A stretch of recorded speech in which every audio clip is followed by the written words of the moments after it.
Hello everyone. मैंने अपने पिछले वीडियो में आप लोगों को 11 से 21 तक की संख्या का आसान तरीके से वर्ग निकालने का विधि बताया था और आज के इस वीडियो में मैं आप लोगों को 21 से 30 तक की संख्या का वर्ग आसान विधि से निकाला कैसे जाता है वो मैं बताने जा रहा हूं। लेकिन इससे पहले क्या है कि हमको 1 से लेकर 10 तक की संख्या का वर्ग पता होना चाहिए। इसके सहायता से ही हम 21 से लेकर 30 तक की संख्या का वर्ग आसान तरीके से निकाल सकते हैं। तो आइए देखते हैं किस प्रकार से हम 1 से लेकर 10 तक की संख्या का वर्ग की सहायता से हम 21 से 30 तक की संख्या का वर्ग निकाल सकते हैं। ये देखते हैं।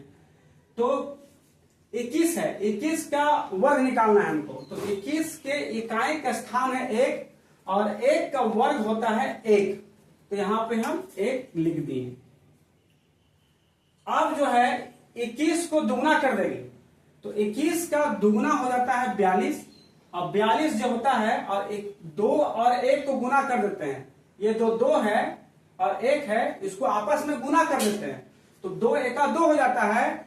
21 को पहले 2 से गुना किए तो 21 में 42 हो गया और 42 जो था और 2 को 1 से गुना किए तो 2 हो गया। तो 42 में 2 को जोड़ देंगे तो हो जाएगा 44। यहां पर हम ले देंगे 44 मतलब 441। इसका मतलब निकला कि 21 का वर्ग जो होता है वो होता है 441 441।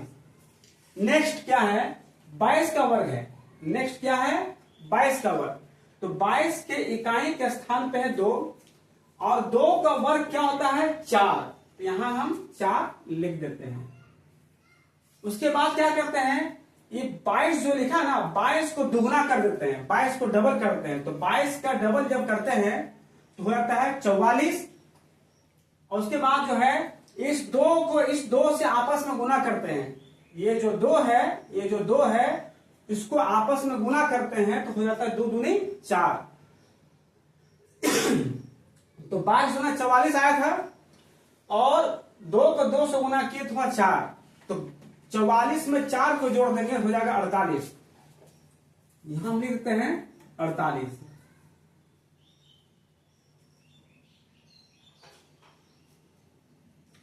इसका मतलब निकला कि 22 का वर्ग होता है 484 मतलब 484। उसी प्रकार से हम 23 का वर्ग निकालेंगे।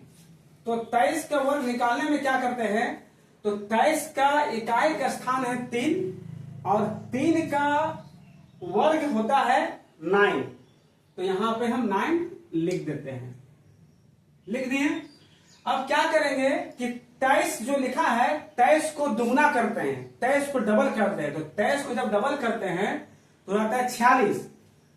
अब ये 2 और 3 को आपस में गुना कर देते हैं। तो 2 और 3 को जब आपस में जब गुना किए तो हो गया 6 हो गया। तो 23 दूनी 46 था और 6 जोड़ दिए तो हो जाएगा 52 यानी कि 52। यहां लिख देंगे 52।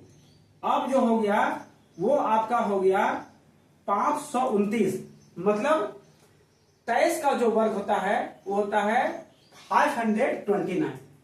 उसी प्रकार से नेक्स्ट क्या है 24 है। तो 24 का जो हम वर्ग निकालते हैं तो उससे पहले क्या देखते हैं कि 24 का इकाई का स्थान पे है 4 और 4 का वर्ग होता है 16। 16 का यहां पे 6 लिख देते हैं, हाथ में यहां पे 1 रख देते हैं। अब क्या करते हैं कि 24 को दुगना कर देंगे, 24 को डबल कर देंगे। तो 24 को दुगना कर देंगे हो जाएगा 48 और ये जो 2 और 4 है आपस में गुना कर देंगे। ये 2 और 4 को जब आपस में जब गुना कर देंगे तो हो जाएगा 8।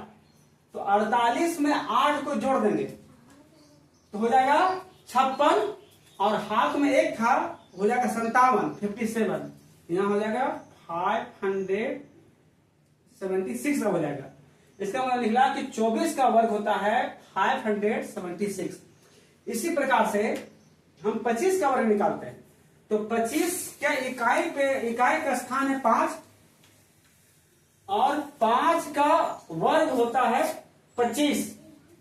हम 25 के यहां पे 5 लिखते हैं और हाथ में यहाँ पे जो था यहाँ पे 2 लिख दिए।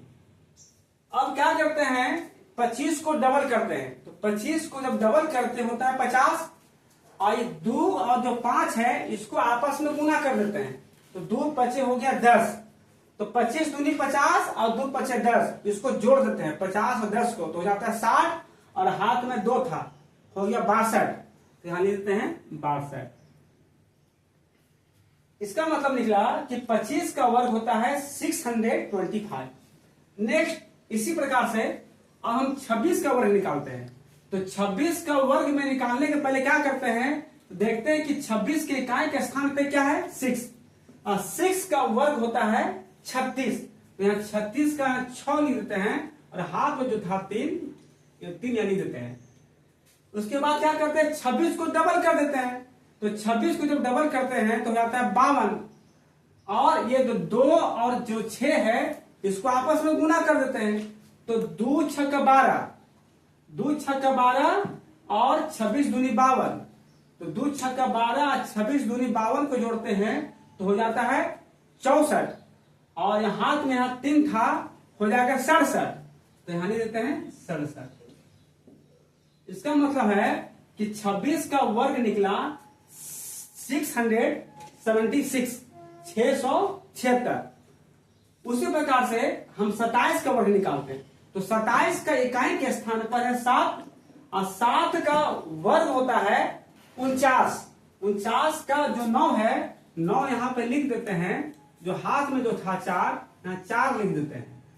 उसके बाद जो है हम 27 को डबल कर देते हैं, तो 27 को जब डबल करेंगे तो हो जाएगा 54, और ये जो 2 और जो 7 है तो उसको गुना करते हैं आपस में 2 7 को, तो 2 7 होगा 14, 2 7 14 होगा, और 27 दूनी 54 था, तो 54 और 14 को जब हम जोड़ेंगे तो कितना हो जाएगा, देखिए 54 और 14 को जब हम जोड़ेंगे तो हो जाएगा 68, 54 और 14 को जब जोड़ेंगे तो हो जाएगा 68, और हाथ में यहाँ पे 4 था, हो जाएगा 72, तो यहाँ पर लिख देते हैं 72। इसका मतलब है कि 27 का वर्ग होता है 729। उसी प्रकार से हम 28 का वर्ग निकालते हैं, तो 28 का इकाई के स्थान है पर है 8, और 8 का वर्ग होता है 64, और 64 के यहाँ पे हम लिखते हैं 4, और हाथ में हो गया 6। अब क्या करते हैं, 28 को डबल करते हैं, तो 28 को जब डबल करते हैं तो हो जाएगा 56, और 2 और 8 को आपस में गुना कर देते हैं, तो 8 दूनी 16, ये 56 था और 8 दूनी 16 था, इसको आपस में जोड़ देते हैं तो हो जाएगा, यहां पर देखिए क्या हो गया, 6 6 12, 6 1 7, यहां पे देखिए 6 6 12 का 2 हाथ में बचा, 5 1 6 हाथ में 1 था, हो गया 7, और यहां पर जो है 64 का 6 था हाथ में, यहां पे 6 जोड़ देते हैं तो हो जाएगा आपका 78, यहां हो जाएगा 78। इसका मतलब निकला कि 28 का वर्ग होता है 784। उसी प्रकार से हम क्या देखते हैं, 29 के वर्ग निकालते हैं, तो 29 के इकाई के स्थान पे है 9, और 9 का वर्ग होता है 81, 81 के यहाँ पर 1 लिखते हैं, और 8 यहाँ पे लिख देते हैं हाथ वाला। अब क्या करते हैं कि ये जो है ना 29 को डबल करते हैं, 29 को जब डबल करेंगे तो हो जाएगा 58, तो 58 को यहाँ पे लिख देते हैं ताकि काम आएगा जोड़ने में। अब जो 2 और 9 है इसको आपस में गुना कर देते हैं, तो 9 दूनी होगा 18, 18 को यहाँ पे लिख देते हैं, इसको प्लस कर देते हैं, तो 8 8 16, 5 1 6, हाथ में 1 था 7 76, और हाथ में क्या था 8 था, तो इसको जब जोड़ देते हैं तो हो जाएगा 84, यहाँ पे लिख देते हैं 84। इसका मतलब है कि 29 का वर्ग जो होगा वो होगा 841, और 30 के वर्ग बहुत आसान है, तो 30 के वर्ग क्या होगा, देखिए 0 है, तो 0 का जब यहाँ पे देखिए 10 था, 10 में 1 0 होता है, तो इसका होता है डबल 0 हो जाता है, यहाँ डबल 0 लिख दिए, और 3 है तो 3 का स्क्वायर होता है 9, यहाँ 9 लगा दिए इस तरह से। तो ये जो है हम 1 से लेकर 10 तक की संख्या का वर्ग की सहायता से हम 21 से 30 तक की संख्या का वर्ग निकालने सीख गए। अगर मेरा ये वीडियो आप लोगों को अच्छा होगा तो मेरे वीडियो को आप लोग लाइक कर दें, सब्सक्राइब कर दें और कमेंट में कुछ ना कुछ लिखें ताकि हमको और उत्साह मिले और इससे भी बढ़िया इससे भी आगे मैं आप लोगों को कुछ नया बताना का प्रयास करूंगा। थैंक यू, धन्यवाद, शुक्रिया।